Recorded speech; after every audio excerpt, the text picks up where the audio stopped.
Bom, vamos começar o programa com o verdadeiro ou falso, tá? Deixa eu já ver se a galera começou a chegar aqui para meter os comentários. Antes da gente botar a primeira frase do verdadeiro ou falso, vamos ao portal do Esporte Interativo, que já está lá a matéria dizendo que o Flamengo acertou o empréstimo do Thiago Maia até o final de 2020, né? E desde o dia 11, né? Desde sábado, essa confirmação. O Flamengo ainda não fez o anúncio oficial, o Thiago Maia deve assinar o contrato até o final dessa semana, contrato de empréstimo sem pagamento por esse empréstimo, mas com uma cláusula que deve ser fixada ali em torno de 14 milhões de euros para o Flamengo contratar, em definitivo, o Thiago Maia no final desse período de empréstimo, ao final desse período de empréstimo, caso queira, obviamente. Bom, a frase é a seguinte: entre todos os contratados, Thiago Maia é quem o Flamengo mais precisava. E aí, estamos falando de Gustavo Henrique, Michael e Pedro Rocha. Não vou colocar o Pedro ainda, porque... Pergunta capciosa, muito boa para mim. E aí, Mauro, abre você então, respondendo se essa frase é verdadeira ou se ela é falsa. Ela é verdadeira no sentido da intenção, sabe a intenção do legislador? Né, quando a gente fala, quando precisa fazer a hermenêutica, a interpretação da regra jurídica, você tem que pensar qual foi a intenção do legislador ao bolar alguma coisa. A intenção, sempre má intenção da nossa produção, é criar uma pegadinha, ou eu imagino que seja essa, estou com a pretensão, até porque sou jornalista, tem pegadinha. Esportivo, a gente tem que ter a pretensão de achar que sabe tudo. Então é o seguinte, eu acho na questão tática, técnica e da opção de banco que tem para a posição. Então, como é o Pires da Mota, o Thiago Maia chega para qualificar, muito em relação ao Pires da Mota, é muito verdadeira. Tá, muito verdadeiro muito então, verdadeira, né? Porque, claro, o Michel, a princípio, deve ser uma baita contratação. Cara, mas estou tentando falar do jogador. Claro que você não pode eximir isso aí, mas acho que é uma baita contratação. Pedro Rocha, não do Cruzeiro, o do Grêmio, ótimo, né? Gustavo Henrique, excelente. Sou muito fã, talvez menos só que o Pretzel aqui, mas muito fã do Gustavo Henrique. Acho um zagueiro com potencial para chegar e ganhar, por exemplo, do Pablo Maria a titularidade do Flamengo, ou dependendo da fase do Rodrigo Caio, enfim. Acho um ótimo zagueiro. Então, todas grandes contratações para serem titulares em quase todos ou em todos os times do Brasil. Mas a necessidade de composição de elenco e até com potencial para ser titular era de um volante na característica e na qualidade e na idade do Thiago Maia. Tem 22 anos, né? Milhões, mas digamos, indo um pouquinho além. Aí você contratar por 14 milhões, olha, ele que joga o que jogaram o Gerson e o Arão do segundo semestre juntos, porque 14 milhões de euros é muita coisa. E lembrando, né, gente, a frase aqui, ela tá falando que é quem o Flamengo mais precisava, não... é o melhor jogador entre os contratados. É por isso que eu falo que é muito verdadeiro. Por isso que é a necessidade do time e tem que ser avaliada e eu quero que a galera responda aqui também. Alexandre Pretzel, verdadeiro ou falso? Por essa tese do Mauro eu também concordo, porque... Se a gente for pegar, existe alguma carência no elenco do Flamengo, talvez seja o substituto do primeiro homem de meio de campo. Talvez. O substituto do Gandula, talvez. Do jeito que está o Flamengo. Agora, o Thiago Maia, que é um volante muito bom, só tem 22 anos, a gente achava que ele tinha mais até. Volante canhoto, um cara de ótimo nível. Agora é daqueles caras que pensa primeiro no dinheiro, né, para ir embora. E vê que a realidade é dura. Ele é dura na Europa, não é essa barbada chegar lá, jogar e tomar conta. Jogou no Lille. O Lille hoje, se a gente transportasse para o Brasil, é um time médio na França. Né? Um time médio, apesar de ter disputado a Champions League. É um time que está disputando as primeiras colocações do campeonato e é uma porta de entrada em tese positiva. O Thiago Mendes foi para lá e depois foi para o Lyon. Ele foi para o Lyon, mas ele estava infeliz. Ele disse isso, que ele não estava feliz. Então ele saiu o quê? Saiu 1 ano e meio do Santos. Mas é um grande reforço para o Flamengo, verdadeiro. Verdadeiro. Jorge, outros reforços que chegaram podem, inclusive, ganhar mais rapidamente a posição de titular. Por isso eles seriam mais necessários do que o Thiago Maia? Imagino que você esteja falando muito do Gustavo Henrique, né? Pensando muito com a cabeça da disputa na zaga, né? Do Gustavo Henrique e um dos dois atacantes que chegaram, porque sem o Gabriel Barbosa, que ainda não está confirmado para o ano de 2020, imagino que Michael ou Pedro Rocha, um dos dois, também vai ter uma vaguinha de titular. Essa pergunta, a resposta para essa pergunta, ela é baseada no cenário de hoje. Se a gente tivesse aqui sacramentada a não continuidade do Gabigol, algo do qual eu não acredito, acho que o Flamengo vai acabar compondo e mantendo um dos seus principais nomes para 2020, um dos principais de 2019, mas a resposta seria outra. Com o cenário atual, com o Gabigol ainda no elenco, eu acho que a resposta ainda no elenco, não. Porque tá num hiato ali, né? Exatamente. Entre o fim do vínculo anterior e a situação para 2020. Mas com o Gabigol mantido, se essa expectativa se confirmar, Eu acho que a resposta para essa pergunta é verdadeira, porque o Flamengo ganha um cara que faz a função de destruição no meio-campo, mas que também tem uma participação muito importante na construção de jogadas. É o cara que constrói e destrói muito bem. Mas quando o Pretzel falava dessa dificuldade de Europa, e o Thiago sentiu um pouco isso na pele, o Thiago perdeu espaço no Lille. Sim. O Thiago, e esse é um ponto de atenção.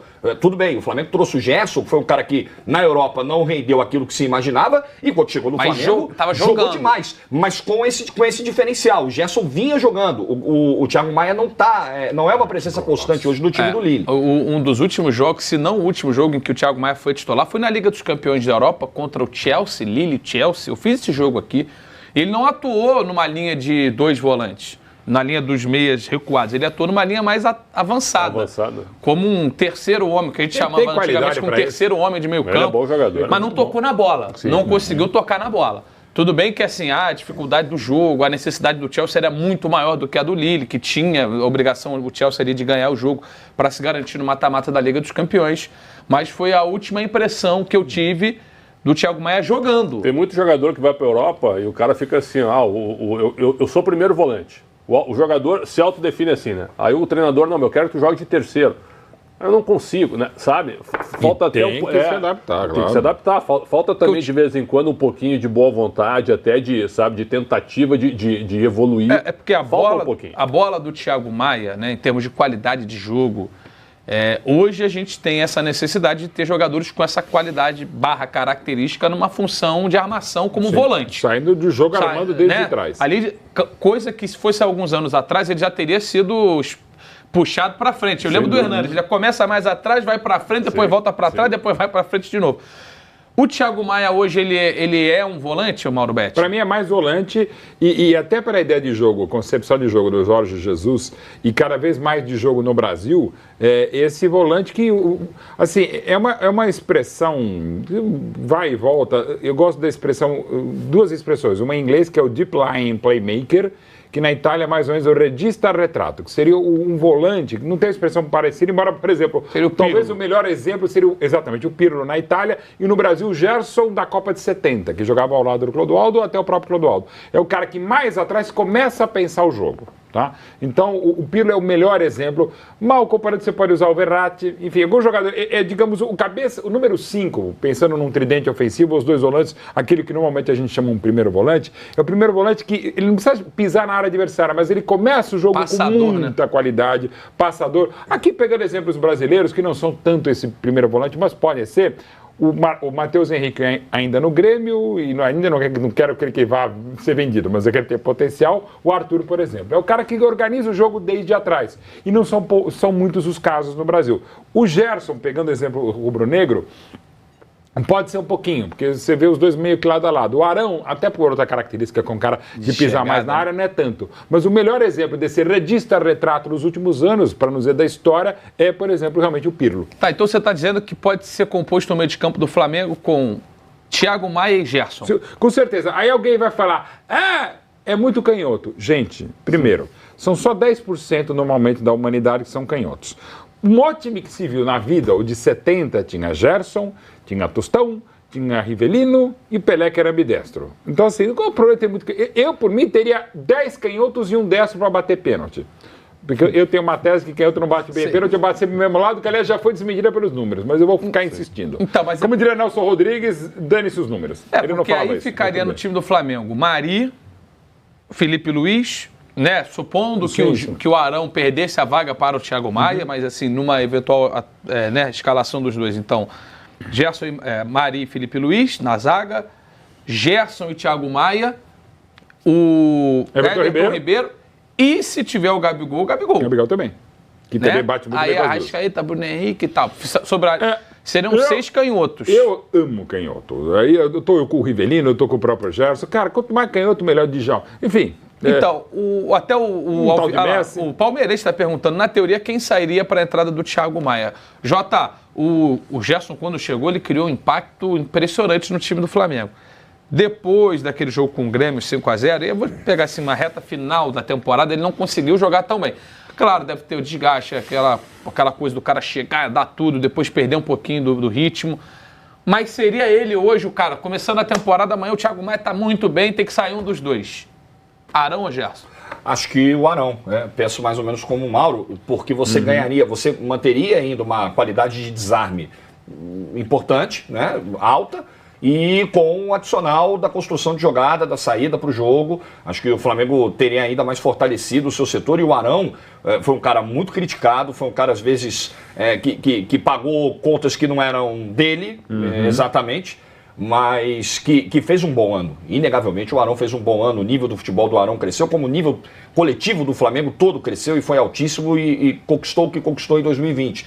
Mas acho que com o Thiago Maia, mas de novo, né? A gente está falando aqui, analisando o que cada um pode oferecer, as características de cada um. Mas se a gente olhar o momento do Thiago, vai ser importante a gente observar como o Thiago vai chegar, porque no Lille, hoje, o Flamengo pegou uma situação de uma boa oportunidade que surgiu, de uma contratação a custo zero, de um empréstimo. Aliás, o Flamengo tem sido muito eficiente nisso. Mas não é um salário baixo, né?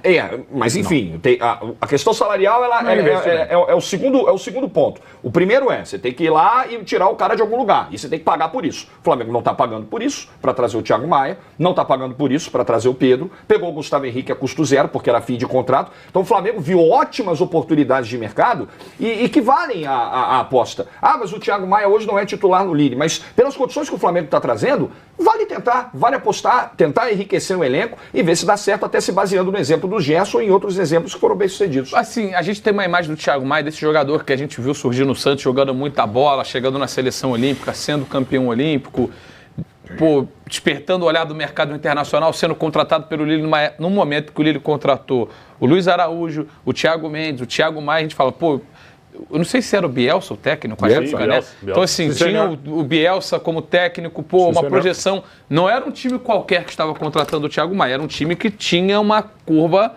ascendente e que conseguiu atingir esse objetivo, inclusive, de brigar pelo título, de ser classificado para a Liga dos Campeões da Europa. Só que o Thiago Maia, em 2020, por exemplo, não jogou 20 minutos. Jogou lá 20 minutos na Copa da França. Talvez a gente tenha uma visão do Thiago Maia que já não seja uma visão real do futebol dele.